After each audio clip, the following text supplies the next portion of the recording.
როგორი გარეგნობა აქვს სურს ქალებს?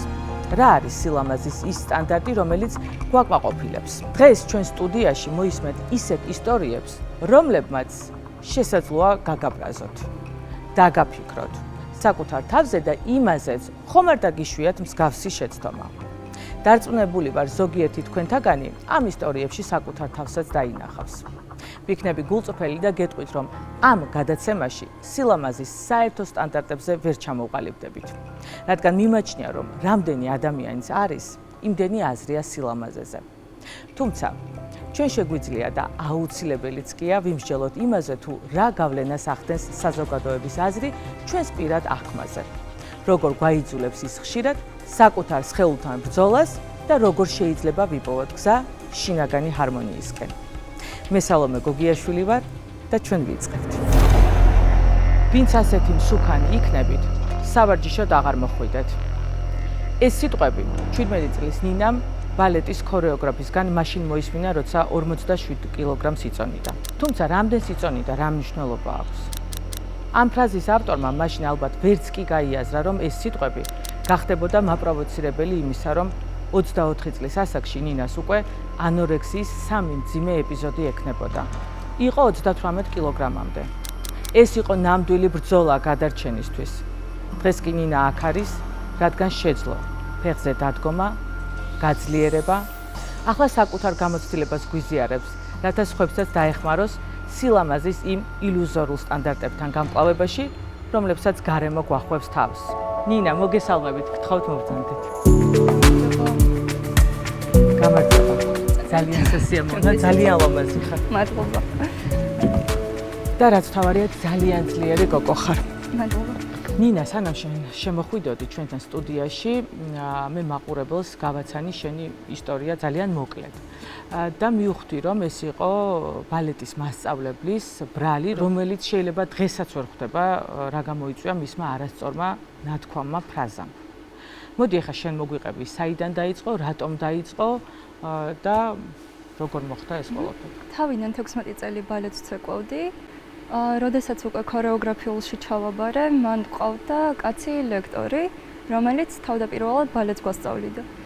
მახსოვს მომენტი, როდესაც ვერასდროს ვერ ითვალისწინებდა გოგოებს, იმიტომ რომ გარკვეული მიზეზების გამო ხან ვერ ვცეკვავდით, ხან ცუდად ვიყავით, მაგრამ ამის გათვალისწინებაც არ იყო.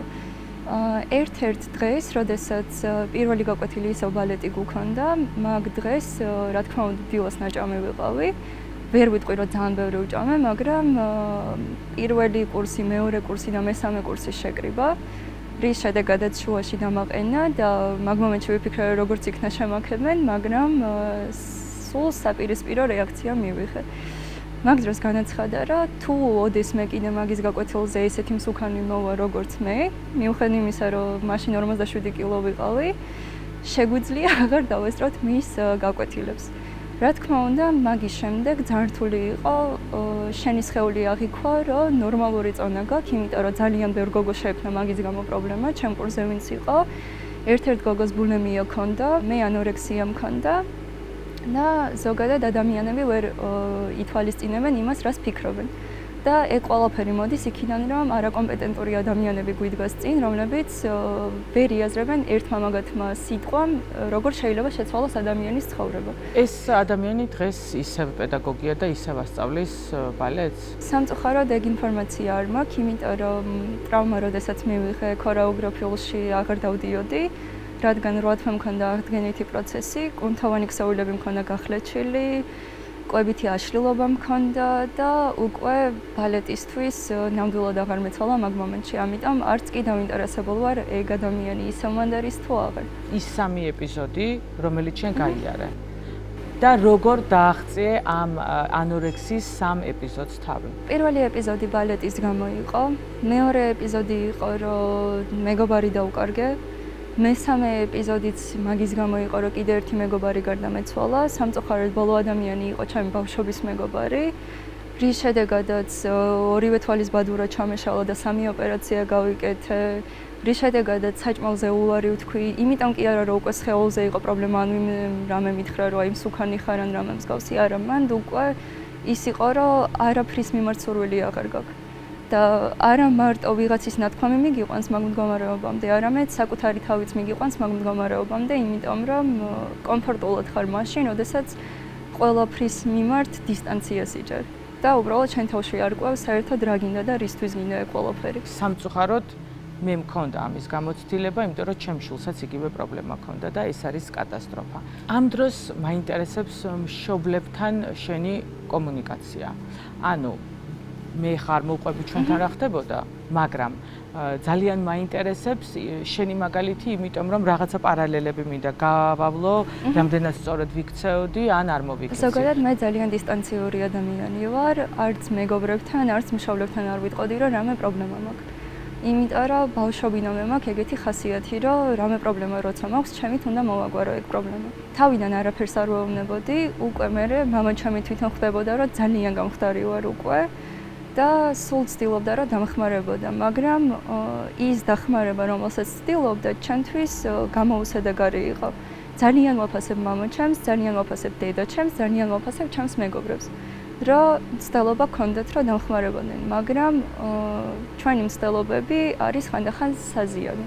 დახმარებაში რა იგულისხმება? დახმარებაში იგულისხმება ის, რომ აი ნახე რა კარგ ფორმაში იყავი, მოდი ივარჯიშე, მიდი გარეთ გაისეირნე, მოდი ესჭამე, მოდი ეს გავაკეთოთ, შენ რატო არ შეგიძლია? ეგეთი სიტყვები უფრო საზიანო არის, იმიტომ რომ ადამიანს, რომელსაც არანაირი ძალა არ აქვს, მაგ შემთხვევაში და უფრო მეტად ფიქრობს, ეს რატო მოხდა, ის რატო მოხდა, ეგ როგორ გავაკეთო, ის როგორ გავაკეთო, მაგ შემთხვევაში შენი სამოტივაციო სიტყვები მისთვის უფრო საზიანებელი არის. რაც შეეხება დახმარებას, ბოდიში იყო მომენტები, როდესაც გაღიზიანებდა ეს დახმარება? არასდროს არ მაღიზიანებდა, უბრალოდ უფრო მეტ დისტანციას ვიჭერდი, იმიტომ რომ მაგ მომენტში ვიაზრებდი, რომ ადამიანი ვერ ხვდება ჩემს შიგნით რა ხდება. და მიუხედავად იმისა, რომ მადლიერი ვარ ყველაფრისთვის, ყოველთვის არ შველის ის, რომ ადამიანს რაღაცა დააძალო. ვინმე არსებობდა ქვეყანაზე, ვინც ამ სიტუაციაში დაგეხმარებოდა? კი, ჩემი საუკეთესო მეგობარი, საუკეთესო ადამიანია, რომელიც როდესაც ვეუბნებოდი რომ შეა ეგრევე გვერდზე მედგა და კურიერები მოყავდა და სულ არ აინტერესებდა შევჭამდი არ შევჭამდი, მთავარი იყო მისთვის რომ ეგ საჭმელი ყოფილიყო. ასევე ტრენერები, განსაკუთრებულად უდიდესი მადლობა მინდა გადავუხადო ირაკლი ოთარაშვილს, იმიტომ რომ ზედ გადამყვა. ყველა ტრენერი ზოგადად ფულს იღებს იმისათვის, რომ შენ რამ რჩევა მოგცეს, მაგრამ იმ ადამიანმა, როდესაც დაინახა ჩემი მდგომარეობა, ყველაფრის გარეშე ყველაფერს მეხმარებოდა. ფიტნეს ინსტრუქტორზეა საუბარი, ხო? კი. კერძო ჩემი ინსტრუქტორი არ ყოფილა, უბრალოდ დარბაზში, როდესაც მივედი და ვეკითხებოდი რა როგორ ვქნა, როგორ ვჭამო, ყველაფერში გვერდით მედგა. ნინა, საერთოდ არ ჭამდი? არა, საერთოდ არ ჭამაზე არ იყო. თავიდან დღეში ერთხელ ვჭამდი, მერე რამოდენიმე დღეში ერთხელ ვჭამდი, მერე კვირაში ორჯერ. კი, და სხვათა შორის ყველაზე ცუდი მაგ მდგომარეობაში ის არის, რომ საკმაოდ კომფორტულად გრძნობ თავს. არაფრის ენერგია არ გაქვს, არაფრის რესურსი არ გაქვს, მაგრამ მოგწონს რა მდგომარეობაში ხარ, იმიტომ რომ ზოგადად ჩვენი ფსიქოლოგია ეგრე მუშაობს, რომ ყველაზე არაკომფორტულ ზონას ყველაზე დიდ კომფორტად უქმნით. აქცევ, ხო? კი, და რაც გიქმნის მომენტები არ ქონდა. ეხლა მე რაღაცა პერიოდი ცოტა რომ გამეგრძელდება და რო არ ვჭამ, ფიზიკურად ცუდად ვხდები. როდესაც აწოლში წევ ხარ, კბილებს არ იხეხავ, არ ბანავ, არავის არ ელაპარაკები, ტელეფონში არ იყურები და უბრალოდ თვით გადარჩენაზე უფრო ფიქრობ, ვიდრე სხვა რამეზე. რაზეც ხალხი ხშირ შემთხვევაში არ საუბრობს, იმიტომ რომ ყველას გონია, რომ დეპრესია არის, როდესაც უბრალოდ ცუდ ხასიათზე ხარ და არაფერი არ გინდა. დედა ნინა. აი აქ რამდენ კილოგრამს იწონი? მან ვიყავი 41. აქ ვარ 39. აქ უკვე ცოტა მომატებისკენ მივდივარ, მაგრამ და აი ამ დროს, როდესაც სარკეში იყურები, ხედავ რომ ერთი არც თუ ისე გამხდარი გოგო დგას შენს წინაშე, ხო? აი ახლა როგორი ხარ სარკეში რო იყურები? ეხლა ვერ ვეტყვი რომ იმ ფორმაზე ვარ, რომელიც მინდა რომ ვიყო, მაგრამ ვცდილობ ანუ კიდე გახტომაგინდა გული არ მომატება. აი, შემოუტანეთ გოგოს რაღაცა, რატომ ანერვიულებ? ხო, დავდივარ დარბაზში აქტიურად, ვცდილობ რომ სწორად ვიყვება, ოღონდ სწორად ყვება არ არის, რომ აი დღეს ამას არ შევჭამ, იმას არ შევჭამ, არა, ვცდილობ რომ ბუნებრივი ნახშირი მქონდეს, ბუნებრივი ცხიმი მქონდეს, ცილა, ყველაფერი რა. ყველაფერი რაც საჭიროა ღებულობ. ანუ აღარ ვარ ისე რომ ამას არ შევჭამ, იმას არ შევჭამ, დღეს მოდი არ შევჭამ. ეგეთი მომენტები აღარ მაქვს. დილას რო ვდგები, პირველი ვაკეთებ ძალიან მსუყე საჭმელს. შუა დღესაც ვცდილობ რომ ასევე მსუყე ჭამო და საღამოსაც ძალიან კარგად ჭამო. დღეს აი ამ გადმოსახედიდან რო შეხედავ ნინას, რომელიც იწონის 38 კილოს. რა ემოცია მოდის? უფრო სინანულის ალბათ, მაგრამ ვერ ვიტყვი რომ დღე და ღამე მაგაზე ვფიქრობ, იმიტომ რომ აშკარად რაც მოხდა, უკეთესობისთვის მოხდა. ზოგადად ტკივილი ჩვენი ყველაზე დიდი მასწავლებელი არის და რაც არ უნდა რთულ სიტუაციაში იყო, თავში უნდა გქონდეს ის, რომ ანუ ოქროს ბორკილებს სულ თავისუფლება გერჩევნოდეს, რაც არ უნდა კომფორტული იყოს ეს ყველაფერი. იმ მომენტში თუნდაც რო იაზრებდე რა გჭირს, ძალიან რთულია მაინც გამოხვიდე იქიდან, იმიტომ რომ უკვე ზედმეტად კომფორტულად ხარ მაგ სხეულში, ესე რომ ვთქვათ. და ეხლა ვფიქრობ, რომ ალბათ საჭირო იყო ეგრე რომ მოხდა, იმიტომ რომ გაიზარდე ხო ალბათ? კი, საკმაოდ მინდა აღნიშნა, იმიტომ რომ რაც არ უნდა ესეთი გამხდარი ვიყო და რაც არ უნდა ბევრი გოგო მეუნებოდა მაშინ, რომ აი მინდა შენაირად ვიყო, ყველას ვუყურებდი, რომ ანუ ხალხნო გამოფხიზლდით. შენ შემთხვევაში ქონდა გარშემო მყოფი ადამიანების აზრის მნიშვნელობა? პირველი ანორექსია რო დაუძლიე, მაგის მერე არასდროს. იმიტომ რომ უკვე მიჩვეული ვარ, რომ ადამიანებს ახასიათებთ ყოველგვარი ცოდნის გარეშე იარლი ყიდაგადან, ყველავის ვერასდროს ვერ მოეწონებით და სულ რო კარგი იყო ან ცუდი იყო, ხალხი მაინც ტალახს გესვრის, ამიტომ არანაირ მნიშვნელობას არასდროს არ ვარნიჭებ, ხალხი რას ფიქრობს. მაგიტოა რომ ინფორმაციას ვაზიარებ, ვისაც მოსწონს და აინტერესებს, კი ბატონო თავისთვის მიიღოს, ვისაც არ მოსწონს, ნუ მაგათი გადაწყვეტილება რას იზამენ. მაგაზე ენერგიას ვერასდროს ვერ დავხარჯავ. წარმატებებს გისურვებ. მადლობა რომ ესეთი ძლიერი ხარ და მადლობა რომ ესეთი ლამაზი და კარგი გოგო ხარ და მადლობა რომ შენი უკვე წარსულში პრობლემა რომელიც ძალიან მაგრად გადალახე, გაგვანდე და მოგვყევი. დიდი მადლობა. მადლობა თქვენ.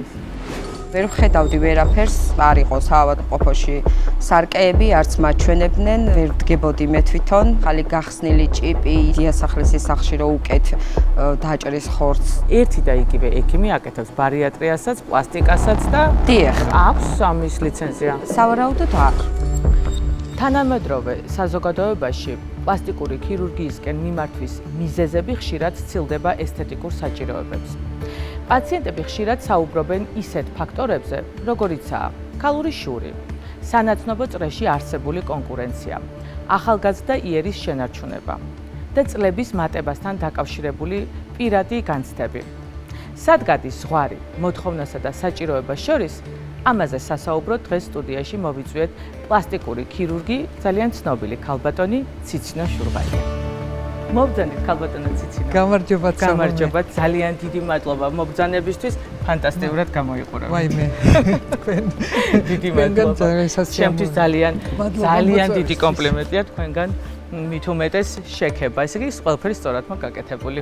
თქვენ წლებია, ხო, ხართ პლასტიკურ ქირურგიაში. ხართ ძალიან ცნობილი ექიმი.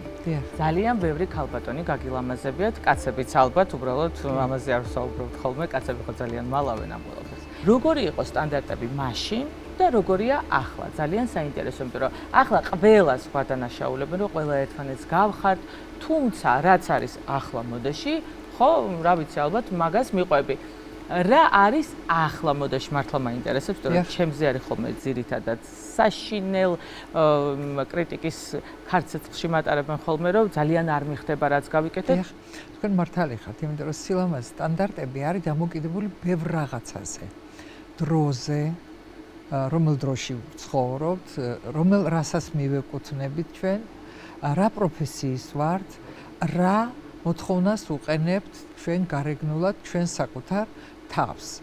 მაგრამ სტანდარტს თავის განმარტებაც აქვს. ესეთი განმარტება, რომ სილამაზის სტანდარტი ძირითადი ეს არის აბსოლუტურად მენტალური და ფიზიკური ჯანმრთელობა, უბრალოება, ანუ ბუნებრიობა და საკუთარი სხეულის სიყვარული. როგორც ყველაფერი ცხოვრებაში ალღისებურად ვითარდება, აი ფილოსოფოსები სპირალისებურად ამბობენ და პლასტიკური ქირურგიაში კიდევ რაღაცა ამოტივტივდება, რაღაცა ჩატივტივდება და მე ვიფიქრია ამაზე, ეს არ არის სხვისი სიტყვები, თუ რატომ იცვლება სილამაზის სტანდარტები ყოველთვის. და მე მგონი აქ ძირითადად თქვენც ალბათ ამეთანხმებით ბავშვობაში ჯავახაძე მაქვს წაკითხული მე-9 კლასში ვიყავი მაშინ და ის ხაზს უსვამდა მობეზრების ფაქტორს რომელიც მსოფლიო პრობლემაა. ანუ ადამიანი ისეთი არსებაა რომ ყველაფერი ბეზრდება დაჟე თავის პარტნიორით, დაჟე ერთ და იგივე საჭმელით. მამაკაცებს ბეზრდებათ ერთ და იგივე ტიპის ქალების ყურება, იცით? დაჟე კლასიკური სიმღერები ბეზრდება და ხანდახან ვიღაცა გამოვა რაღაც სისულელე სიმღერებს და იმდენი ნახვა აქვს რომ გაგიკვირდებათ ეს ვის მოეწონა. უბრალოდ ხალხი დაიღალა რაღაც კლასიკით რაღაცით, ხო? და ამიტომ მე მგონი მობეზრების ფაქტორი ეს ერთ-ერთი მაბიძგებელია იმისა, რომ სილამაზის სტანდარტი იცვლება. მოდაში შემოვიდა ესეთი ყურები, შებერილი თვალები, რაღაცა ცოტა იქეთ იხრებიან, რომ არ იყოს ეს ყველაფერი სტანდარტული, რა, ის სტანდარტებიდან ამოვარდნილი იყოს, ამ დროს იყოს ბუნებრივი და განსაკუთრებით უსვამენ ხაზს ბუნებრიობას, ანუ ამბობენ ეგეთ ფრაზას, მაკიაჟის გარეშე. ანუ ისეთი მაკიაჟი უნდა გაკეთდეს, რომ თითქოს და მაკიაჟი არ არის, ეს უფრო რთული გასაკეთებელია, რა თქმა უნდა. აი ესეთი სტანდარტების წინაშე ვდგევართ დღეს ჩვენ. ყველაზე ხშირად რა მოთხოვნით მოგმართავენ ხოლმე? გასაახალგაზრდავებელ, ტრანსფორმირებელ ოპერაციებს. ვიცი, რომ თქვენს პრაქტიკაში ყოფილა ისეთი მოთხოვნით მოსული ადამიანები, რომლებიც პირდაპირ ამბობენ, რომ მინდა რომ კარგად გავთხოვდე. კარგად გავთხოვდე? კარგად გავთხოვდე. კი, ისეთი საყვარელი მყავდეს. გათხოვება ადრე უფრო იყო. ეხლა საყვარელზეც თანახმარი. ისეთი გამიკეთეო, რომ საყვარელი გამიჩნდეს, რომ მდიდარიო და რაღაც ესეთი რა ოპერაცია კეთდება მაგ დროს თუ შეიძლება რომ გავგონდოთ. გაახალგაზრდაების ვის რა მოთხოვნა აქ იმისთვის, ვის რა უქმნის დისკომფორტს. რა მიზნითაც მოდიან. ის გამოუვიდა თუ არა ეს შედეგი? კი, ბევრჯერ ყოფილა ერთი პაციენტი იყო მაზოხისტურ ხასიათზე. ანუ დაშორდა თავის შეყვარებულს და ამ დროს ხო გინდა რომ ეს გადაფარო რაღაცა სხვა ტკივილით, მოვიდა ჩემთან და გაუკეთე ძალიან კარგად გამომივიდა. გადის დაახლოებით 4-5 თვე და მოდის ჩემთან და მეუბნება. მე არ შემეძლო თქვენთან არ მოსულიყო რაღაც ყვავილებით, რაღაცა საჩუქრებით, რომ მე შემხვდა ჩემი შეყვარებული. რაღაცა შერიგების მომენტი დადგა და რომ დამინახა შორი და ყვავილები ეჭირა ხელშიო და რომ დამინახაო დადგაო ძეგლივით ეს ყვავილები ხელებიდან დაუცვივდა. ეს რა ქალი დავკარგევა ალბათ, ხო? ეს რა ქალი დავკარგევა და შენი ოპერაციის შემდეგ მე მას შეურიგდი და მინდაო რომ რაღაცა მადლობა გითხრაო. ახლა მე არც გამახსენდებოდა, მაგრამ ადამიანს სინდისმა შეაწუხა და მოვიდა ჩემთან და მადლობა გადამიხადა. ანუ ეს იყო ის პაციენტი, რომელმაც ალბათ თქვა, რომ ისეთი პლასტიკური ოპერაცია გამიკეთეთ, რომ მიხვდეს ვინ დაკარგა რეალურად მეორე ნახევარმა. კი და ჩვენ მივახციეთ ამ შემთხვევაში მიზანს. აი რის გამო უნდათ უცბად ტრანსფორმირება და შეცვლა მათი გარეგნობის. საყვარლობის თემა გავიგეთ, კარგი საყვარელი მინდო.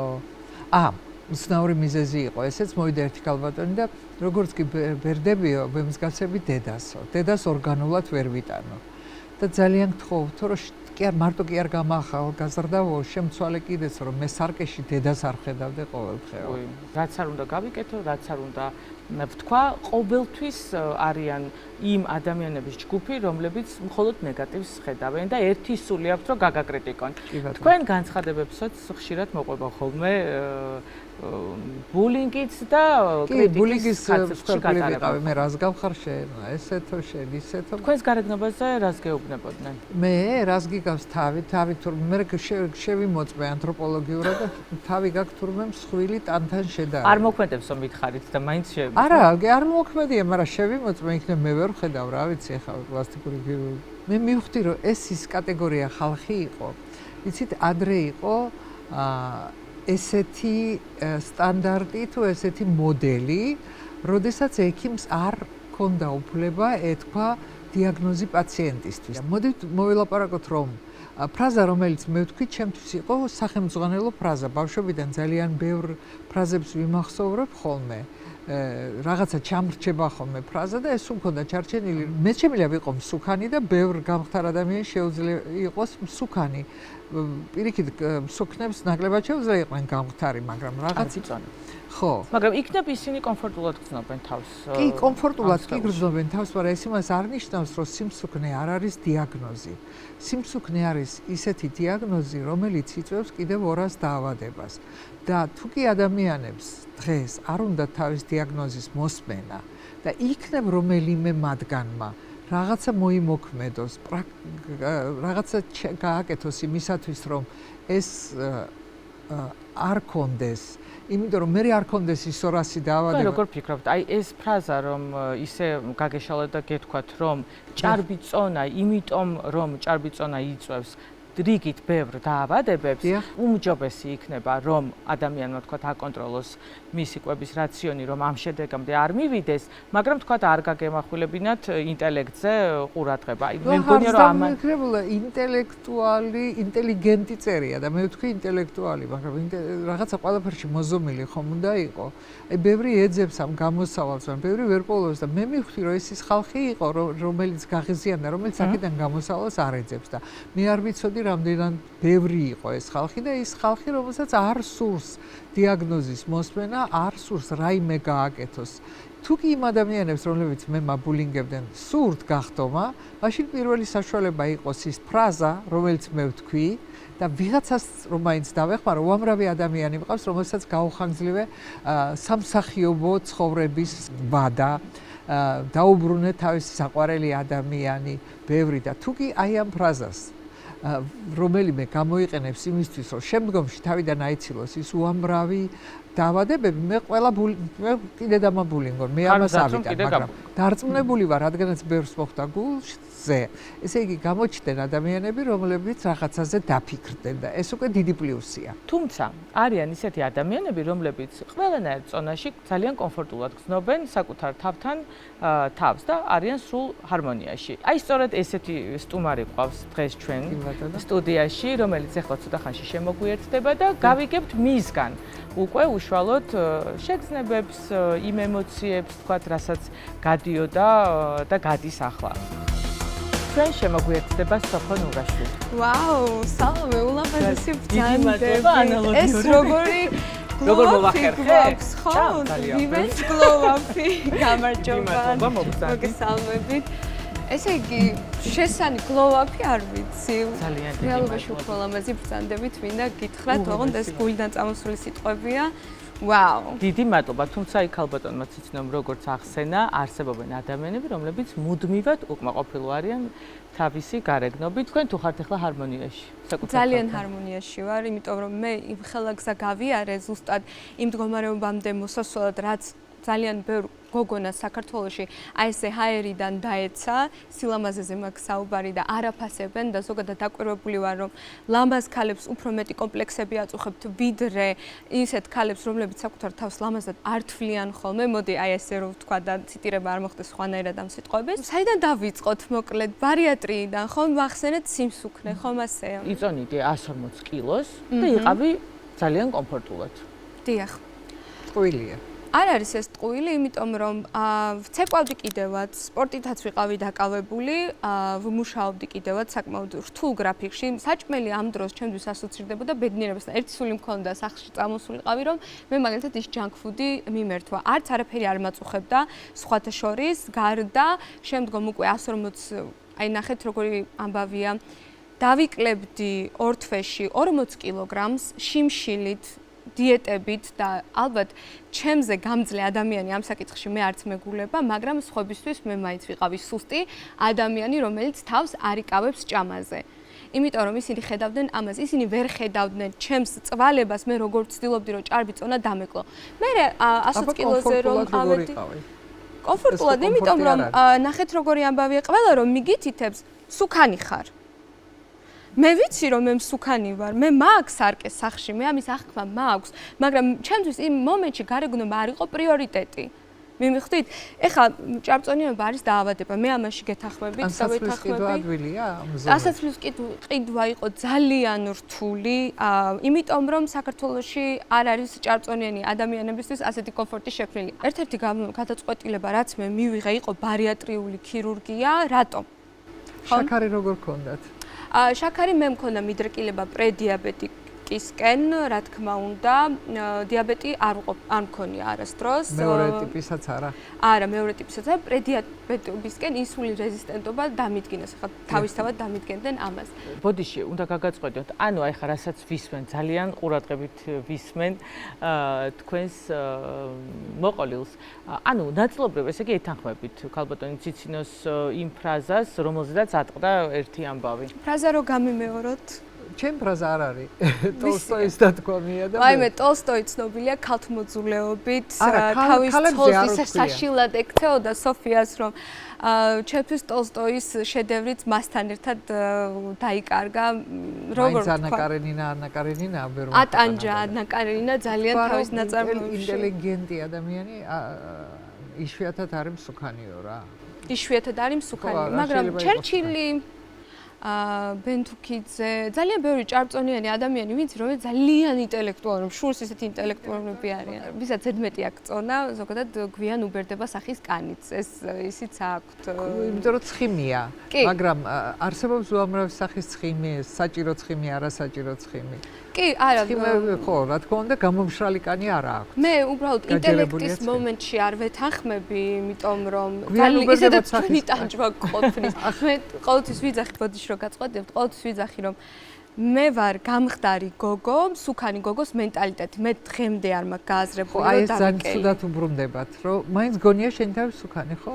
ხო, მე მაინც ის იმიტომ რომ იმყოფაში უკვე აი მას 5-6 წელი ჭირდება და იმუნიტეტსაც 5-6 წელი ჭირდება რომ აღდგეს ამის შემდეგ. აი ჩვენ გვაქვს საშუალება რომ ფოტო ვნახოთ. თუ წინააღმდეგი არ ხართ ბარიატრიამ. ეს არის უკვე დედა რა ფოტოა. აჰა. აქ უკვე მე პლასტიკური ოპერაცია მაქვს გაკეთებული უკვე აბდომინოპლასტიკაც და მკერდის აწევა, დიახ. მეტყობა აბდომინოპლასტიკის ნაკერი? აი, იქ პატარაზე გადასარევად ხარ. ზოგადად აი ფოტოც არის. არა, გემოვნება სულ მქონდა. ძალიან კარგი გოგო ხარ, რომ დაძლიეს ყველაფერი, გადადგე ეგ ნაბიჯი, იმიტომ რომ ის რომ კანი არ ბერდება, სასწორზე ვერ დავდებთ, რამდენი დაავადებას იწვევს. ჩემი აზრით ვაიმე, სოფია. და რა გია, მაინც ბედნიერი ხარ და შვენივრად, ესე იგი საცურაო კოსტიუმშიც გაქვს ფოტოები. საინტერესოა, როგორ მიხვედი ამ გადაწყვეტილებამდე, რომ გაგეკეთებინა ოპერაცია. როდესაც ყველამ თავი დამანება, ჩაჩიჩინებას მორჩნენ და შემეშვნენ. აღარ ჭამო დაიკერი და გაქრა ეს ყველაფერი ირგვლივ. რატომ? იმიტომ რომ მაშინ უკვე მე ასე თუ ისე საზოგადოება მცნობდა, როდესაც მე ბადი პოზიტივიზე ვსაუბრობდი, ეს არ არის მოწოდება რომ ყველა გავსუქდეთ. ეს უბრალოდ ის არის რომ ჩვენც ვიცით, რომ ჩვენ გვაწუხებს ჭარბი წონა და დარწმუნებული ვარ, ვისაც ყველას ჭარბი წონა აწუხებს, ცდილობს უბრალოდ ბევრს გამოსდის, ბევრს არ გამოსდის და ნებდება. მაგრამ მე უკვე რისერჩი გავაკეთე, მივხვდი რომ აქ აღარ იყო დიეტებზე საუბარი, აქ იყო საჭირო უკვე ბარიატრიული ჩარევა ჩემს შემთხვევაში. გადაწყვეტილება რომ მივიღე მე ამის გაკეთების 8 წლის წინ.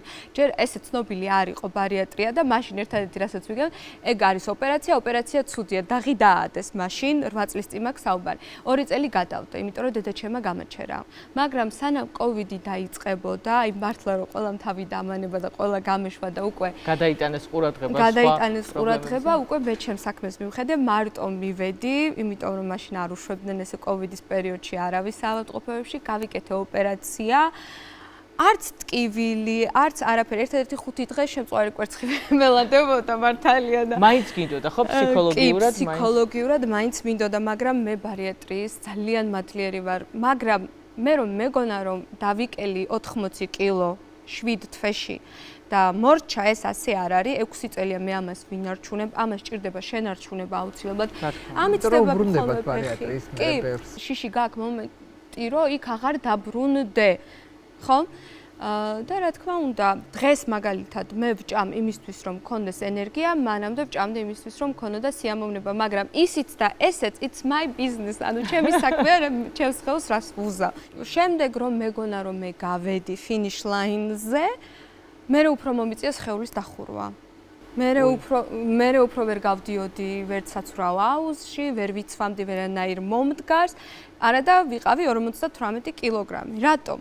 იმიტომ რომ დამრჩა ჩამოწელილი კანი.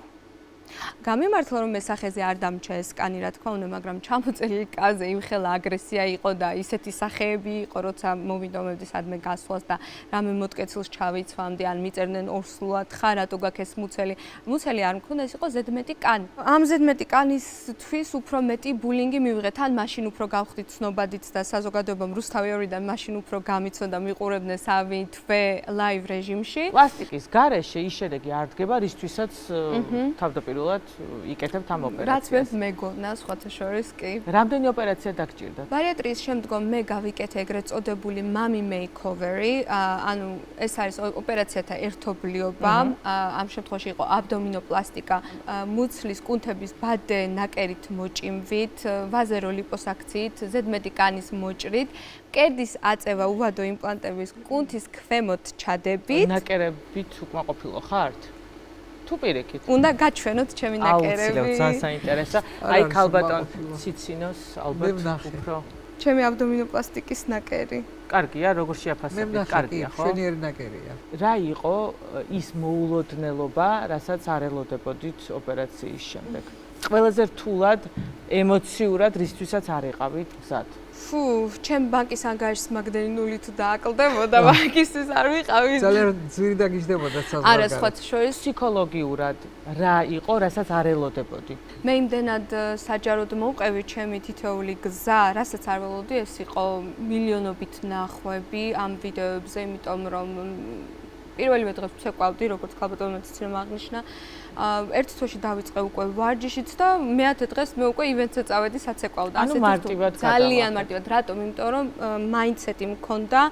ესე რომ ოპერაციიდან რომ გავიღვიძე ნარკოზიდან და აი ესე დავიხედე და ესენი აქ მედგნენ, მეთქი what? რას ვურჩევდით იმ ქალბატონებს, რომლებიც არიან პლუს ზომა და საზოგადოების გამო თავს ძალიან უხერხულად გრძნობენ, იმიტომ რომ მათი კომენტარების და მათი აი ამ მუდმივი ბულინგის გამო ძალიან უხერხულად გრძნობენ თავს. მე ესე ვიტყოდი, იმათი აზრი არ უნდა გვაინტერესებდეს, ვინც ჩვენ გადასახადებს არ იხდიან და ვისაც საჭმელი ჩვენ მაგიდაზე არ მოაქვთ და ვინც არ გვაცხოვრებენ. მშვენიერია, ქალბატონო ციცინო, თქვენ რას დაამატებდით? თუ ეს გარეგნობა ჯანმრთელობას არ უქმნის საფრთხეს, თავისუფლად შეიძლება მშვიდად იყოს და გააკონტროლოს თავისი რამდენიმე მონაცემი მაინც. შაქარი რამდენი აქვს სისხლში, წელის ზომა რამდენია, წნევა რამდენი აქვს, წონა რამდენი აქვს და შეეძლოს ის რომ ჩააბაროს წელიწადში ერთხელ მაინც ყველა ანალიზი, მამოგრაფია გაიკეთოს და რომ მივიღოთ ჯანმრთელი საზოგადოება, მოაზროვნეს საზოგადოება და ყველას უხაროდეს ცხოვრება. ძალიან დიდი მადლობა. მირჩევნია ეხლა აქ მოვრჩეთ, იმიტომ რომ სანამ შევთანხმდით და დავშვიდით და მივხვდით, რომ თავარი არის საუბარი, სწორად საუბარი, იმიტომ რომ არ არსებობს პრობლემა და თემა, რომელიც არ გადაიჭრება და საბოლოოდ შეთანხმებამდე არ მიგვიყვანს. თქვენი აზრი ეხლა ამ შემთხვევაში ჩემთვის ძალიან მნიშვნელოვანი იყო. თქვენ ეს ყველაფერი გაიარეთ. და თქვენ ხართ ადამიანი, რომელთანაც ძალიან ბევრი ქალბატონი მოდის და აი იმ სურვილებს იხდენს, რომელიც სოფიამ აიხდინა ერთ დროს. მე არ გავიარე, მაგრამ პროფილაქტიკა გავაკეთე. მეც შემეძლო ყოფილიყავი მსუქანი. მაგრამ მე ქალბატონს გაეშვით ამ მსუქანად დავიანოს, გაგვეშვით, მიხვდით რომ ცუდად არ გითქვეთ და თქვენი სათქმელიც მოვიდა, მაგრამ აღარ გვინდა ჩვენ შენ არ ხარ მსუქანი, შენ უკვე ხარ ჩემზე გაცილებით გავხდა. No. კი, გაცილებითა. No. ადამიანი შეიძლება სულ არ იყოს მსუქანი, მაგრამ ვერად ეს როგორ იყოს, გარეგნულად არ ჩანდეს მსუქნა. და სინამდვილეში იყოს მსუქანი, ანუ იმის მიხედვით თუ როგორი აქვს, მასაზე არ არის დამოკიდებული, შეიძლება კუნთები არ აქვს, შეიძლება არ აქვს და აქვს ცხიმი. და შეიძლება მსუქანი იყოს. მე ხვდები ჯანმრთელობა ეს ის, მაგრამ ჩვენ ზემოდან უუმატებთ. ხო არ ეტყვის სხვა, ვისაც მაგალითად ნაღლის პრობლემა აქვს, ან შენ ამის პრობლემა. ყველა ხვდება ამას, რა თქმა უნდა, უბრალოდ გადმოცემას როგორ გვეტყვით. შეიძლება ხა ეს სიტყვება ვიღაცა გამოაცოცხლა, ვიღაცა პირიქით უფრო მეტად დაგრუზა, ხო? მაგრამ ძირად ქალები. მართლა გეუბნებით, ეს იყო ფრაზა, რომელიც მე მესმოდა სულ, რა ვიცი. დავიდანჯეთ აღარ გვინდა. სოფი და ქალბატონის ისინი ისევ გააგრძელებენ საუბარს, იმიტომ ეს ის თემა, რომელზედაც ვერ შეთანხმდებიან. მე მივხვდი, რომ კი დავაანონსე, რომ შევთანხმდით თქო, მაგრამ იმდენია სალაპარაკო, რომ მე მგონი დღეს ჩვენ აქ საუბარს ამაზე ვერ მორჩებით, ამიტომ მე მაინც დავაანონსებ შემდეგ სტუმარს და თქვენთან ერთად, სანამ შემდეგი სტუმარი შემოგვიერთდება, დიდი სიამოვნებით ჩავერთები და მოგვიყვება. ვერ ვხედავდი ვერაფერს, არ იყო საავადმყოფოში სარკეები, არც მაჩვენებდნენ, ვერ დგებოდი მე თვითონ, ხალი გახსნილი ჭიპი, დიასახლისის სახლში რო უკეთ დაჭრის ხორცს. ერთი და იგივე ექიმი აკეთებს ბარიატრიასაც, პლასტიკასაც და დიახ, აქვს ამის ლიცენზია. სავარაუდოდ აქვს. სილამაზის სტანდარტები მუდმივად იცვლება, თუმცა ჭეშმარიტი სილამაზე არანაირ სტანდარტს არ ექვემდებარება.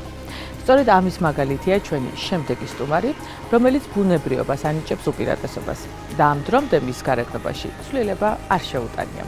მისი ისტორია ნამდვილ კინოს გავს. ჯერ მის იმერეთი გახდა. 1994 წელს კი თბილისში მთელმა საქართველომ ერთხმად აღიარა სილამაზის მთავარ სიმბოლოდ. მინდა სტუდიაში მოვიწვიო ლედი ხვინგია, ქალბატონი, რომლის თაყვანისმცემელთა არმიის მოსაგერიებლად და მისი უსაფრთხოების დასაცავად იმ პერიოდში 20 კაციანი შეიარაღებული რაზმის გამოყოფაც კი გახდა საჭირო. მის საქართველოს 1994 წელი ქალბატონი ლედი ხვინგია გთხოვთ მოვზადეთ ჩვენთან სტუდიაში. გამარჯობა, ძალიან დიდი მადლობა, ძალიან სასიამოვნოა. გიმადლობთ ჩემთვისაც. 94 წელს თქვენ გახდით მის საქართველოს. მართლა მაინტერესებს, ცოტა ხანი რო გამოგზაუროთ იმ პერიოდში, იმიტომ რომ 94 წელს საკმაოდ პატარა ვიყავი მე და ფიზიკურად არც მახსოვს მაშინდელი აი რაღაც ესეთი შოუ ბიზნესური თემები და რა ხდებოდა? სიმართლე გითხრათ, მეც ცოტათი პატარა ვიყავი.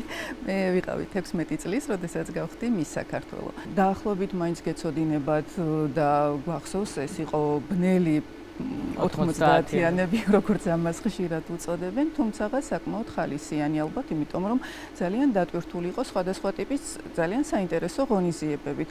ალბათ მათ შორის იყო ეს სილამაზის კონკურსიც, რადგან ინტერესი ამ კონკურსისადმი იყო ძალიან დიდი. და წარმოიდგინეთ ნახევრად დანგრეული რუსთაველის გამზირის და რთული ეკონომიკური ვითარება სრულიად საქართველოში და აი ამ ფონზე ეს სილამაზის კონკურსი იყო ერთგვარი რაღაც ესეთი სხივი, ნათელი სხივი გამონათება, სადაც ადამიანებმა დროებით მაინც ყურადღება გადაიტანეს. თუმცა მაინტერესებს, მაშინ არ იყო სოციალური ქსელები და შესაბამისად ამდენი კრიტიკაც ალბათ აი ეს პირდაპირ არ მოდიოდა, მაგრამ აი ირიბად თუ რაღაცა ვთქვათ მოისმინეთ მაშინ თქვენ. რა თქმა უნდა, იყვნენ ადამიანები და გულახდილად რომ გითხრათ, დღესაც არიან ადამიანები, რომლებიც დღესაც ვერ მპატიობენ იმას, რომ დიდი ხნის წინ მე გავიმარჯვე. ეს უფრო ქალური შურია თუ რაღაცა კონდათ მიზეზი ამისი რომ თქვათ ამაზე ალბათ უფრო ეს არის შური, იმიტომ რომ თუ ქსურს მიიღე მონაწილეობა კონკურსში, მაშინ ტარდებოდა და უმეტესწილად, როდესაც ეხლა უკვე სოციალურმა ქსელებმა განაპირობა ის, რომ უფრო მეტ ინფორმაციას ვიღებთ, თუმცა ადამიანები, რომლებმაც არ მიიღეს ალბათ ჩემი გამარჯვება, მაშინაც იყვნენ, მაგრამ იცით, სილამაზე ისეთი რამ არის, რომ ძალიან ინდივიდუალური არის ის, რაც მე მომწონს, შეიძლება თქვენ არ მოგწონდეთ და არც არის აუცილებელი რომ მოგწონდეთ, მაგრამ სილამაზის კონკურსები მით განსხვავდება, რომ იქ არიან ბევრი სხვადასხვა ტიპის ადამიანები, რომლებიც კონკურსანტებს აფასებენ. აქ არ არის მხოლოდ მონაცემები 90-60-90-ზე ან ლამაზი თვალები ან უფრო რას აქცევენ ყურადღებას? იქ არის კომპლექსური შეფასება ხდება.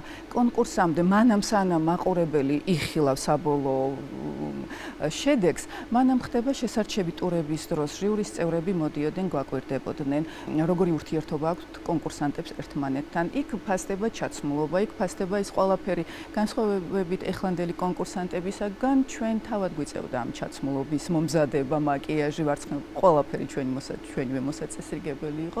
შესაბამისად, გვირგვინი, რომელსაც საბოლოოდ გამარჯვებული იხებს, ეს არის კომპლექსი, ერთობლიობა იმ ყველაფრისა, დიახ. აქ გეტყვით, რომ ჩემ კონკურსს ერქვა საქართველოს დედოფალი. კონკურსანტებს სურდათ საქართველოს ტერიტორიაზე ამ კონკურსისადმი ესეთი ქართული ელემენტის ხაზგასმა და გვირგვინიც ქართული ელემენტების მიხედვით არის შექმნილი. მე გამიმართლა იმით, რომ ეს იყო პირველი კონკურსი და ორგანიზატორებმა გადაწყვიტეს, რომ გვირგვინი პირველ დედოფალს დარჩეს საჩუქრად. შესაბამისად, ეს გვირგვინი ჩემი ოჯახის ბრილიანტებით არის ეს ყველა. ბრილიანტებით არის. მაგრამ კარგი სამახსოვრო ძალიან ლამაზი დია. ეხლა მაინტერესებს იმ არმიის შესახებ, რომლებიც აი ესე ჯერ ესეთი იმ არმიის შესახებ, რომლებიც დაგსდებდნენ, როგორც გავიგეთ და თაყვანისმცემლების არმიაზეა საუბარი და იმ ადამიანებზე, რომლებიც იცავდნენ თქვენს უსაფრთხოებას. არმია ცოტა ხმამაღალი განაცხადი არის, მაგრამ რა თქმა უნდა, იყვნენ ადამიანები. ნუ ფაქტია, რომ ოსკაციანი ჯგუფი გიცავდა. დიახ, ეს ნამდვილად ეგრე იყო.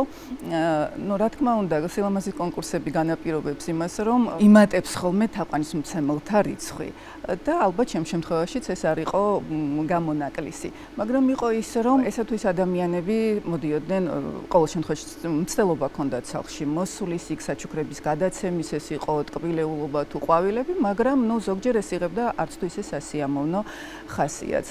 შესაბამისად, იყო რაღაც რამდენიმე უსიამოვნე შემთხვევა, როდესაც მამას მოუწია გამკლავება ერთ-ერთ აგრესიულებიც იყვნენ, ანუ იყვნენ აგრესიულებიც და ვინაიდან და რადგან ჩვენ ქუთაისში სადაც ცხოვრობთ ეს ჩვენი უბანი ძველი უბანი არის ბალახვნის პოლიციის უფროსი იყო მამას მეგობარი, რომელმაც იცოდა რა ვითარება იყო, პირდაპირ განაცხადა, უთხრა მამას, რომ ამიერიდან 24 საათის განმავლობაში იმ შემთხვევაში თუ კი რაიმე პრობლემა შეიქმნებოდა, რა თქმა უნდა დაგვერეკა და 20 კაცი ყოველთვის მზად იყო იმისათვის, რომ რაღაც არასასურველი თაყვანისმცემლებისაგან ჩემი გადარჩენა მოიხერხებინა. პირდაპირ უნდა დაგისვათ კითხვა და კითხოთ თქვენი აზრი პლასტიკურ ქირურგიაზე. იცით რა, მე ნამდვილად არავითარი ჩარევები არ მქონია, არც ვფიქრობ, არ გეგმავ. დიდი ხნის წინ მე მივიღე საკუთარი თავი ისეთი, როგორიც ვარ. შეიძლება და რა თქმა უნდა, ჩემი მონაცემები არ ჩდება დაუშვათ იგივე ანტიკური რომის პარამეტრებში, როდესაც მათ თემატიკური სიზუსტე ითვლებოდა სილამაზედ, მაგრამ ალბათ გაცილებით უფრო საინტერესო და მომხიბვლელი არის ადამიანი, რომელიც ინდივიდუალურია, ინდივიდი არის და არ ემსგავსება არავის. ნამდვილად სურვილი არასოდეს მქონია და მე დიდი ხნის წინ მივიღე ჩემი თავი ისეთი, როგორიც არის, მე მომწონს ასეთი ჩემი თავი. თუ იქნებოდა არ მიგეღოთ თქვენი თავი, იმიტომ რომ ძალიან ლამაზია. დიდი მადლობა. გასაგებია მიზეზი, რატომაც მიიღო საკუთარი თავი ასეთი, როგორიც არის. ისე გამომდის, რომ სულ ამ სოციალურ ქსელს ვახსენებ, მაგრამ ეტყობა ჩემი რაღაც გულის ტკივილია. ეხლა რატომაც ხალხი უფრო აგრესიული გახდა, უფრო პირდაპირი გახდა, არ ითვალისწინებენ, ვთქვათ, ადამიანებს და პირდაპირ შეუულია აჯახონ და რაღაც ისეთი დაგიწერონ, რაც ძალიან გულს გადგენს. თვალწები ბრიტანული გამოთქმა არის და როდესაც რაღაც უარყოფით წავიკითხავ ჩემზე, მეცინება ხოლმე და ძალიან მშვიდადაც ვიღებ. ჩემი ოჯახის წევრები გაცილებით უფრო განიცდიან ნეგატიურ გამოხმაურებას, მაგრამ იცით, კატას არასდროს აინტერესებს, რას ამბობენ მასზე თაგვები. თუ კი ამით ვიხემძღვანელებთ, გაცილებით უფრო მშვიდად დაგვეძინება. თანაც ადამიანები, რომლებიც უარყოფით ნეგატიურ შეფასებას გაძლევენ, ეს ალბათ უკვე იმას ნიშნავს, რომ მათმა აღიარეს შენი უპირატესობა. სწორედ ამით არის განპირობებული მათი ეს ნეგატიური დამოკიდებულება. ამიტომ, იცით, თითოეულმა მათგანმა მიაღწიოს თუნდაც საკონკურსო სილამაზის კონკურსების ან ნებისმიერ სხვა ასპარეზზე იმ სიმაღლეზე, რასაც მე მივაღწიე და მხოლოდ შემდეგ ვისაუბროთ იმაზე, თუ ვის აქვს უფრო კარგი, რა ვიცი, ტანი, ფეხი, ცხვირი თუ ასე შემდეგ.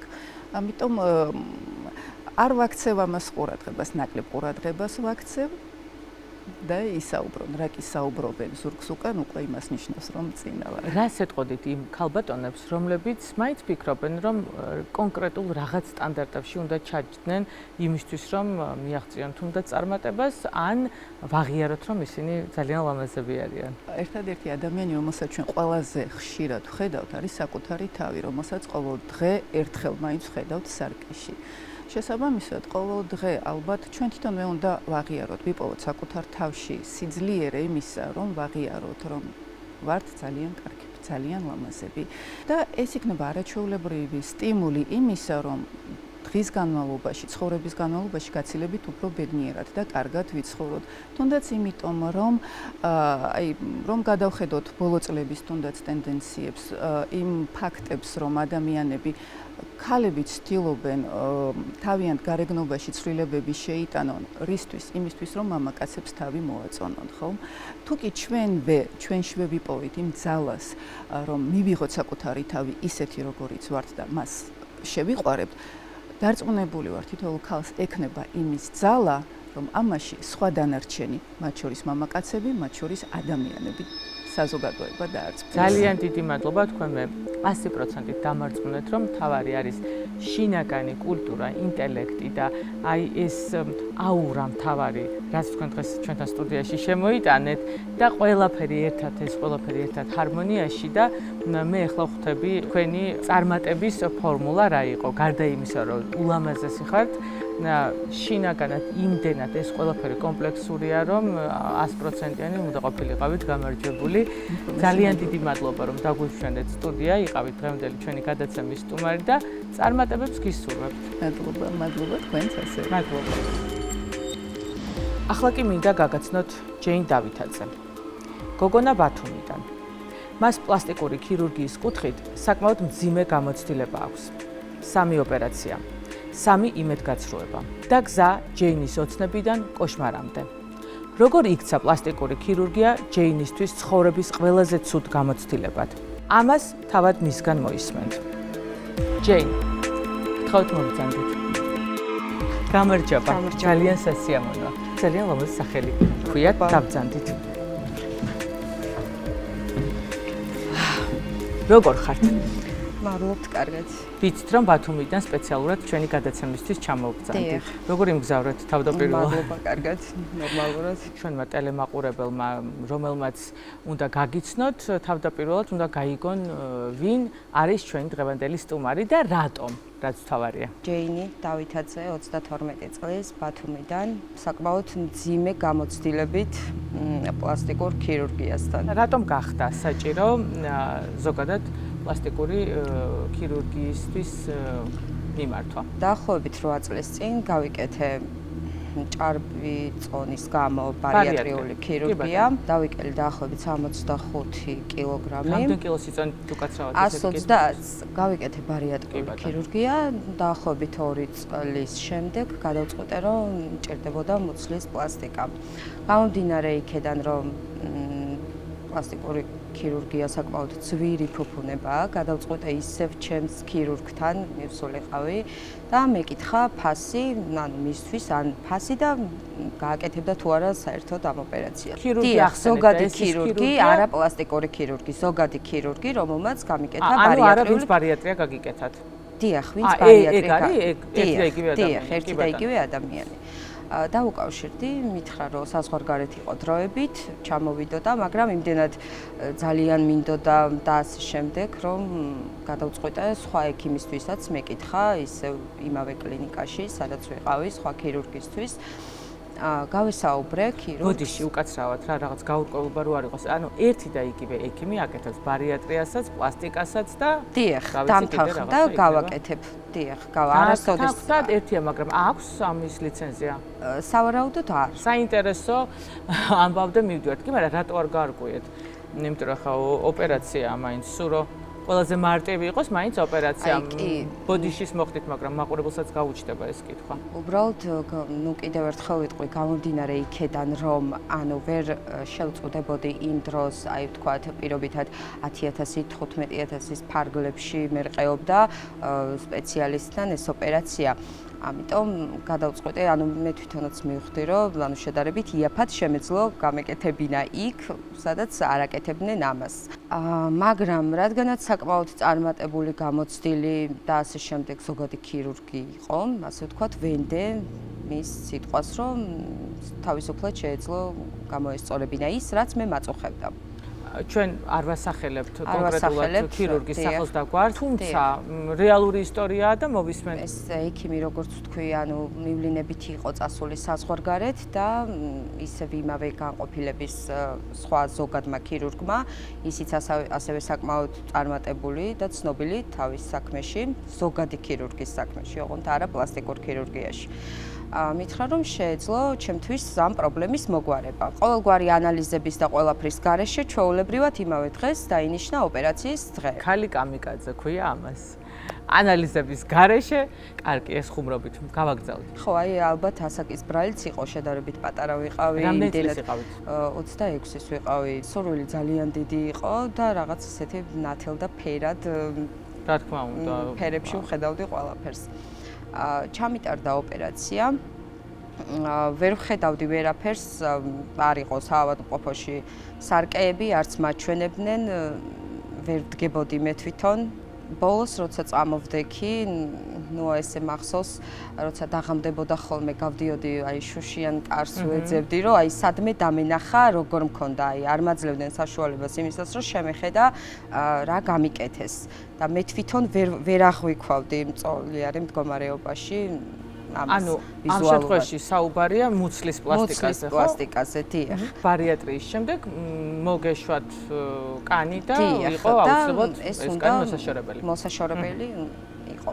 როცა ვნახე ეს ჩემი შედეგი, რაც მქონდა და რა თქმა უნდა, რომ არ მომეწონებოდა, ვერ მომეწონებოდა, იმიტომ რომ იყო ჩვეულებრივად საშინელებათა ფილმის კადრი, დალუქული ჭიპი, ახალი გახსნილი ჭიპი, ის ძველი რაღაც ოღროთ-ჩოღროთ ნებისმიერი დიასახლისის სახლში რო უკეთ დაჭრის ხორცს, აი მსგავსი საშინელი კადრები ვნახე მოკლედ, მაგრამ მარწმუნებდნენ, რომ ეს იყო დროებითი შეშუპება იყო და აუცილებლად გაივლიდა დაახლოებით 10 დღის მაქსიმუმ 15 დღის შუალედში. ველოდებოდი ეს 15 დღე, ერთი თვე ველოდებოდი ფაქტიურად და როცა დაბრუნდა ის ექიმი, ვინც თავდაპირველად გამიკეთა ბარიატრია, მივედი მასთან და ნუ ვაჩვენე, რომ ესეთი მდგომარეობა არის თქო და რას მეტყვი თქო და ნუ ეს არ არის პლასტიკური ოპერაციის შედეგი. ფაქტია, რომ არის ძალიან ცუდი შედეგი და მე ვეცდები გამოგისწორო ეს ყველაფერი. ანუ მისმა თანამშრომელმა გააკეთა ესეთი ოპერაცია. განყოფილების უფროსი პარალელურად.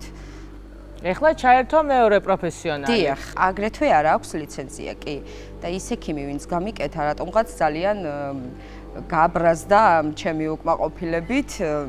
ერთი პროფესიონალი გაბრაზდა მეორე პროფესიონალზე. ანუ ჩემზე გაბრაზდა უკმაყოფილო რატომ მივედი, რატო არ მომწონდა ის რაც მქონდა და თვითონ ისე მოსწონდა შედეგი, თქვენი შედეგი. არ მომესალმა არ დამელაპარაკა საერთოდ გავიდა, ანუ ვერ მქონდა დიალოგი, ვერ შედგა ჩვენ შორის, იმიტომ რომ დაგვტოვა, ვერ დაველაპარაკეთ და ნუ ეს განყოფილების უფროსი, როგორც უკვე ვთქვი, ასევე ქირურგი, ამან აიღო პასუხისმგებლობა საკუთარ თავზე, ნუ დიდი ალბათობით სიტუაციის განეიტრალების მიზნით, რომ არ მოჰყოლოდა ამას რაღაცა გამწოვება და ასე შემდეგ. თქვით ყველაფერი, დავთანხმდით ყველაფერზე, გავიკეთეთ მეორე ოპერაცია. დიახ.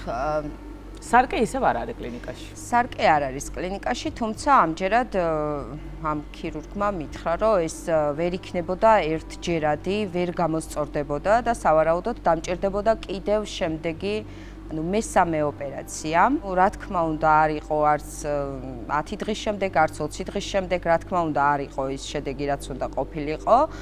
გავიდა რამდენიმე თვე და ისევ თავიდან გავიკეთე მესამე ოპერაცია, რომელიც იყო ყველაზე დიდი შეცდომა ალბათ ეს მესამე ოპერაცია. რატო? იმიტომ რომ ზოგადად აბდომინოპლასტიკა ვიცით რომ კეთდება როგორც საკეისრო ნაწიბური არის მუცელთან. მე გამიკეთდა რატომღაც ესე გადაწყვეტა რომ ორივე მხარეს ნეკნებთან უნდა გაეკეთებინა ეს ნაწიბურები. ეს კიდე ცალკე პრობლემა იყო, რომ დღემდე არის ძალიან მტკივნეული, თუნდაც უამინდობის დროს, თუნდაც აი ოდნავი წონის მატების დროს.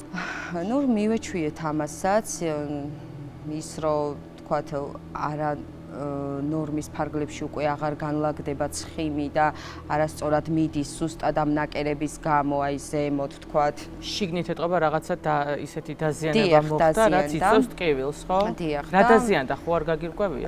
ვერ გავარკვიე ზუსტად, მაგრამ ერთხელ მქონდა კონსულტაცია გინეკოლოგთან და მან მითხრა, რომ ანუ იმდენად არის ეს გადაადგილებული შინაგანი ორგანოები, მათ შორის საშვილოსნო, რომ დაორსულების შანსიც კი არის დაახლოებით 20%-მდე, არც კი.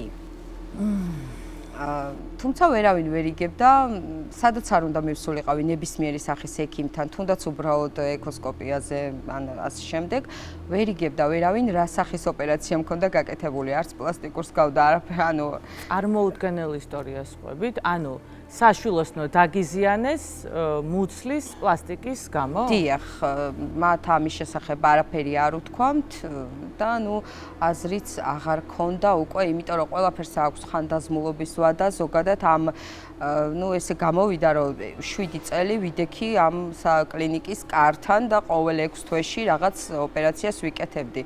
და უკვე აღარ ქონდა არც ბრძოლას აზრი და უკვე ალბათ ფსიქოლოგიურადაც დაღლილი ვიყავი და მეტისმეტად ტრავმირებული, ამიტომ შევეშვი, ასე ვთქვათ. ჯენ ძალიან დიდი ბოდიში უნდა გკითხოთ დაოჯახებული თუ ბრძანდებით? გაშორებული ვარ, თუმცა მყავს შვილი 10 წლის, ერთი შვილი მყავს, დიახ. ემოციურად ხა წარმომიდგენია როგორი სტრესის ქვეშ იყავით და როგორ შეძელით ამის გადალახვა? ვერ შევძელი, იმიტომ რომ ეხლა რო ვიხსენებ, ანუ ჩემს თავს ვეუბნებოდი ხოლმე, რომ აი თუ ცხოვრობდი ვთქვათ 130 კილო, ანუ რა პრობლემაა კარგი იყოს, რაც არის, ნუ ეხლა რაღაც ისეთი დიდი ამბიციებით არ ვართ წარმოდგენილი და ნუ რაც მთავარია, ესე ვთქვათ ადამიანურ ენაზე რო ვთქვათ, მოვირგებთ ტანსაცმელს და რა მნიშვნელობა აქვს, რა ხდება, მაგრამ უბრალოდ ჩემმა ტვინმა ვერ გადახარშა ის ფაქტი, რომ აი ამდენი, ანუ მაშინ რისთვის ვიწვალე, ანუ რატო ვიწვალე? ვიწვალება აღარ არის, ეგ ჯოჯოხეთია, რასაც თქვენ ყვებით? და მახსოვს ხოლმე, რომ აი ყოველ ზაფხულს ვეუბნებოდი ჩემ თავს, რომ აი ეს ზაფხული მოითმინე ზამთარში ბედნიერი იქნები. ზამთარი მოვიდო და ვეუბნებოდი, აი ეს ზამთარი მოითმინე ზაფხულში. და ბოლოს უკვე გამიჩნდა, ანუ როდისღა უნდა იცხოვრო, აი მთელი ცხოვრება იკეთებ ოპერაციებს. წლები არ გავსულ ვარ სხვაზე. მახსოვს გასულ ზაფხულს ესე რაღაცნაირად მომენატრა ძალიან რუჯი და გადავწყვიტე, რომ ესე წავსულიყავი სოლარიუმში, თუმცა იმანაც გამოიწვია ის, რომ ვერ მოვიფიქრე ის, რომ ნეკნებთან ეს ნაწიბურები ძალიან შემაწუხებდა შემდეგ, ამიტომ ესეც გართულ და არ შეიძლებოდა დიდი ალბათობით ისეთი მასშტაბის ნაწიბურები იყო, ამიტომ მაგასაც დავანებე თავი, ასე ვთქვათ. და ნუ სხვაზე რა თქმა უნდა არ გავდივარ. დღევანდელი ჩვენი თემა არის როგორი სილამაზე სურთ ქალებს, სად არის ზღვარი. როდესაც ჩვენ რაღაცას ახალს ვინდომებთ ჩვენ გარეგნობაში და მუდმივად რაღაცის ძიებაში ვართ. თქვენც ალბათ გსურდათ რაღაცის გალამაზება, თუმცა სადაოა კიდე გჭირდებოდა თუ არა, მაგრამ ეს ყველაფერი კეთდებოდა იმისთვის, რომ ყოფილიყავით კომფორტულად და ამის ნაცვლად წარმოუდგენელია რასაც ყვებით. მესმის, რომ ძალიან გინდოდათ, თუმცა ეს არის იმ არაპროფესიონალების შედეგი, ვის ხელშიც თქვენ მოხვდით. და ცხოვრება გიქციეს, აი ესეთ, არ ვიცი, რა დავარქვა ამას, ცხოვრების ხარისხი შეიცვალა? აუცილებლად კი. ნუ არ ვიცი, ახლა ზუსტად ვერ ვიტყვი რა მოხდა ჩემს გონებაში. ესე ალბათ გადავიღალე, ვფიქრობ, რომ გადავიღალე, იმიტომ რომ ნორმალურია ძალიან. ვეღარ ვხედავდი ჩემ თავს, ვერც გამხდარს, ვერც ჭარბწონიანს, ანუ მაწუხებდა იმაზე მეტად, ვიდრე ჭარბწონიანობა, ეს ჩემი რაღაც დაზიანებული მუცელი. ყველაზე თვალსაჩინო, რაც ცუდიც მომიტანა, ერთ დღესაც ჩავიქნიე ხელი ესეთ ჯანსაღ-კვებაზე და დავიწყე არაჯანსაღად ცხოვრება, აი მაგალითად ალკოჰოლი, რომელმაც საკმაოდ დიდი ადგილი დაიკავა ჩემს ცხოვრებაში. თუმცა გამოსავალი არ არის ეს. გამოსავალი არ არის, რა თქმა უნდა. როგორ დააღწიეთ ამას თავი? ზუსტად ეს იყო მიზანი, როდესაც მივედი ყუზანოვის კლინიკაში, ნუ ბათუმში ვინც არის ჩვენთან ექიმი, ქალბატონი ქეთევან ფირცხალაიშვილი. მივედი ქალბატონ ქეთევანთან ზუსტად ამ მიზნით, რომ ვიგრძენი მჭირდებოდა რაღაც ისეთი, რაც დამიბრუნებდა ძველ აი ამ ცხოვრების რეჟიმს და ხალის ელემენტარულად, დიახ. მივედი, თუმცა ანუ რომ დავთვალეთ ყველაფერი, როგორც თქვით, ძალიან ძვირი ფუფუნება, ეხა თან მით უმეტეს სხვისი გაბუჭებულის გამოსწორება, კიდე ორმაგად და სამმაგად მეტად რთულია ეხა. და რომ დავთვალეთ, იქედანაც უიმედოდ წამოვედი, ანუ ისე ვიყავი რა, რომ მეთქი აზრი აღარ აქვს და всё რა, ეს არის რაც არის და მორჩა. უნდა შევეგუო ამას. ესა უიმედოდ ხო არ იქნებით სულ? რას აპირებთ სამომავლოდ? აპირებთ თუ არა რაღაცა თანხის შეგროვებას? ალბათ მე სანამ ამ თანხას შევაგროვებ, ალბათ აღარ მენდომება, ამიტომ არ ვიცი, ვერ გეტყვით. თბილისშიც იყავით კუზანოვის კლინიკაში, კერძოდ ბატონ ალექსანდრე კუზანოვთან კონსულტაციაზე. ჩვენ გვაქვს იმის საშუალება, რომ ეხლა ვნახოთ თქვენი კონსულტაცია და მოვისმინოთ ბატონი ალექსანდრეს კომენტარი და აზრი.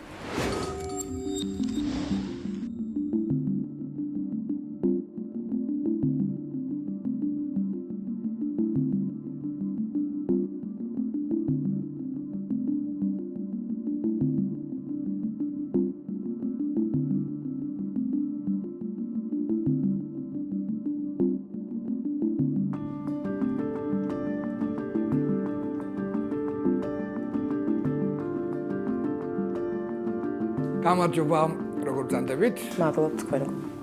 გისმენთ რა გვაინტერესებს?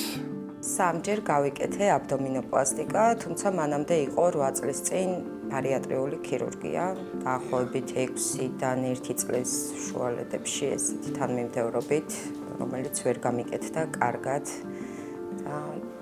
ანუ იქამდე აბდომინოპლასტიკამდე? იქამდე ბარიატრია მაქვს გაკეთებული 8 წლის წინ. დიახ, რამდენი კილო გვაქვს დაკელებული? 65. 65 კილო. პირველი აბდომინოპლასტიკა რომელ წელს გაკეთდა? ზუსტად არ მახსოვს, დაახლოებით ბარიატრიიდან 2 წლის შემდეგ. 2 წლის შემდეგ. და ბოლო როდის გაკეთდა? ბოლო წელიწადნახევრის წინ. წელიწადნახევრის წინ. და ეხლა რაღაცები არ მოგწონს და გვინდა ვნახოთ რა და როგორ არის. მოდ მაშინ შევხედოთ. ჩვენ ვხედავთ, რომ ჩვენ გვაქვს ზედმეტი განცხიმოვანი ნაფლეთი, რომელიც არის აი ასე ჩამოკიდებული, ამისთვის დაგჭირდება აი ასეთი განაკვეთი, რომლის საშუალებით მოვაშორებთ ამ ზედმეტ განცხიმოვან ნაფლეთს, ასევე ბოქვენსაც უფრო ავწევთ, ასევე ვხედავთ, რომ გვაქვს ამობერილი ჰიპოგასტრიუმი, ამიტომ აქ აი ასეთი ვერტიკალური განაკვეთით განცხიმოვანი ნაფლეთი მოშორდება და საკმაოდ დავიწროვდება ეს ადგილიც, რაც მე მგონი უფრო ბევრად კარგ შედეგს მოგცემს.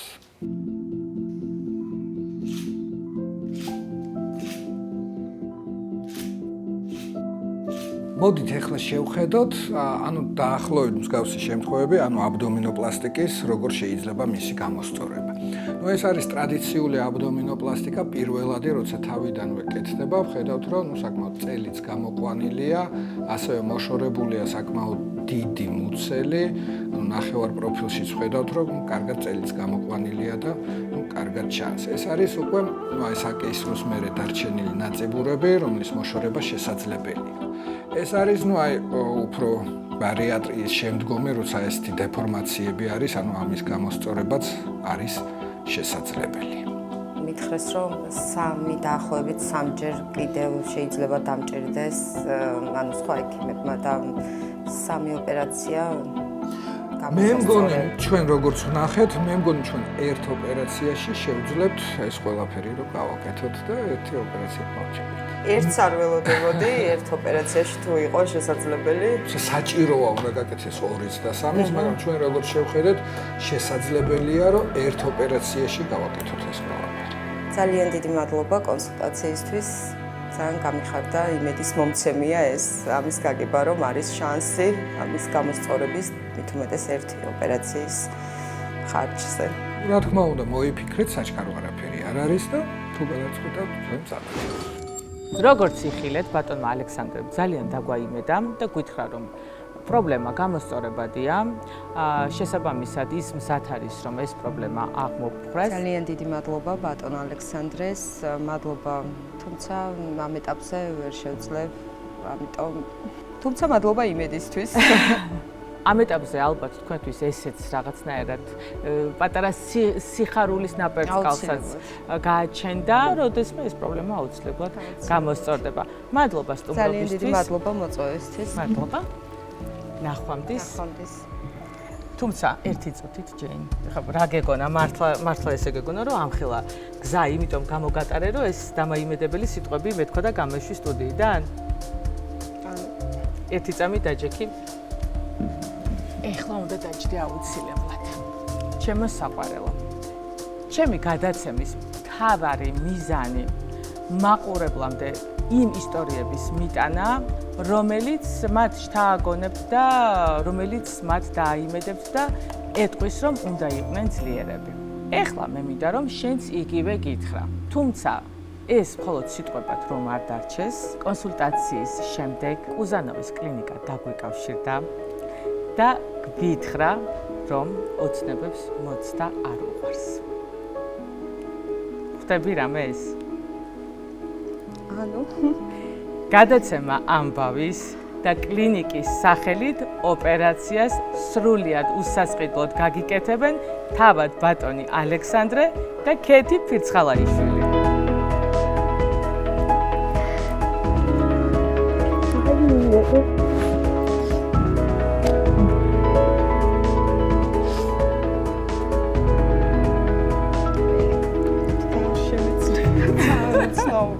გაქოვებული, გაძეგლებული, არ ველოდებოდი ასეთ რამეს და ალბათ ცხოვრებაში გარდა იმისა, რომ ოდესღაც 32 წლის წინ ჩემებმა როცა გადამარჩინეს იმას, რომ არ აღმოჩენილიყავი ნაგვის ურნაზე, ასე ვთქვათ, და მიშვილეს იმის შემდეგ ასეთი გრანდიოზული მოვლენა ჩემთვის მნიშვნელოვანი არ მომხდარა და ძალიან ბედნიერი ვარ სიტყვები არ ყოფნის. ეგ უკვე სხვა ისტორია, მე ხშირად მოგიწევთ, ესე იგი ჩვენთან მოსვლა. ძალიან დიდი მადლობა მათ. ძალიან მიხარია, იმიტომ რომ უბედნიერესი დაბრუნდები ჩვენთან ძალიან მალე. კმაყოფილი იქნები, რაც თავარია და ყველა ის პრობლემა, რომელიც შენ ახლა აქ მოგვიყევი, აუცილებლად გამოსწორდება. ძალიან დიდი მადლობა, ვაიმე. ცოტა ხანი უნდა მოითმინო, მე ვინერიულებთ ერთად, თუმცა ახლა მე დავამშვიდობი ჩვენ ტელემაყურებელს, ვფიქრობ დღემ კიდევ ერთხელ დაგვანახა, რომ ჭეშმარიტი სილამაზე არანაირ სტანდარტს არ ექვემდებარება. მოვისმინეთ ისტორიები, რომლებიც გვიყვება არა მხოლოდ ფიზიკურ ცვლილებებზე, არამედ საკუთარი თავის მიღებასა და სოციალური სტერეოტიპების დაძლევაზე. მათთვის ვისი ბედნიერებაც ბუნებრივობაშია. დათქვით საკუთარი თავით ისეთით, როგორიც ხართ. თუ პლასტიკური ქირურგია ის გზაა, რომელიც გაბედნიერებთ და თავდაჯერებულობას გმატებთ, მიმართეთ მას და ნურას დროს მისცემთ სხვას უფლებას, თქვენი თავდაჯერებულობა შეარყიოს. და რაც მთავარია, არასდროს გადაკვეთოთ ის წითელი ხაზი, რომელიც ჯანმრთელობაზე გადის. რადგან ამის ფასი დედამიწის ზურგზე არაფერია. გმადლობთ, რომ იყავით ჩვენთან ერთად და არ დაგავიწყდეთ, მიმართეთ პროფესიონალებს. მომავალ შეხვედრამდე.